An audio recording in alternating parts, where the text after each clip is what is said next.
রাম, জয় গোপাল, জয় গোবিন্দ।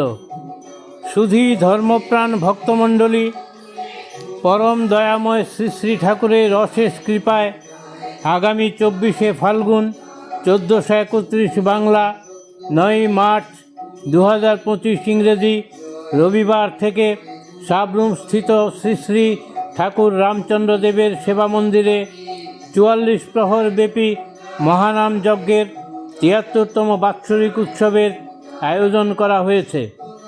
এই দিন বেলা 12টা থেকে শ্রী শ্রী গীতা পাঠ, শ্রী শ্রী ঠাকুর প্রসঙ্গ আলোচনা ও শ্রী শ্রী বেদবাণী পাঠ এবং সন্ধ্যা 6টা 35 মিনিট গতে গঙ্গা আনয়নের মাধ্যমে 44 প্রহর ব্যাপী 73তম তারক ব্রহ্ম মহানাম যজ্ঞের শুভারম্ভ হবে। উৎসব চলাকালীন প্রতিদিন প্রভাতে বাল্যভোগ, মধ্যাহ্নে অন্নভোগ এবং প্রদোষে সত্যনারায়ণ সেবা অনুষ্ঠিত হবে। এছাড়া প্রতিদিন রাজভোগের ব্যবস্থা থাকবে।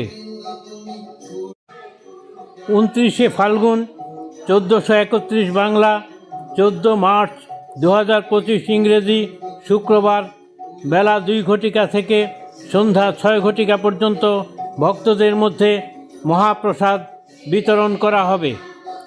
পয়লা চৈত্র 1431 বাংলা 15 মার্চ 2025 ইংরেজি শনিবার প্রাতে মঙ্গল আরতি, বাল্যভোগ ও 6 ঘটিকায় শ্রী শ্রী ঠাকুর রামচন্দ্রদেবের চিত্রপট সহ কীর্তনের মাধ্যমে নগর পরিক্রমান্তে শ্রী শ্রী তারক ব্রহ্ম মহানাম যজ্ঞের পরিসমাপ্তি ঘটবে। উৎসবের দিনগুলিতে জাতি, ধর্ম, বর্ণ নির্বিশেষে সমস্ত জনগণকে উৎসব প্রাঙ্গণে উপস্থিত থেকে নাম সুধা আস্বাদন করে ভক্তি ও ভাবের মেলবন্ধনে উৎসব প্রাঙ্গণ আনন্দমুখর করে তোলার জন্য উৎসব কমিটির পক্ষ থেকে সাদর আমন্ত্রণ জানানো হচ্ছে। জয় রাম।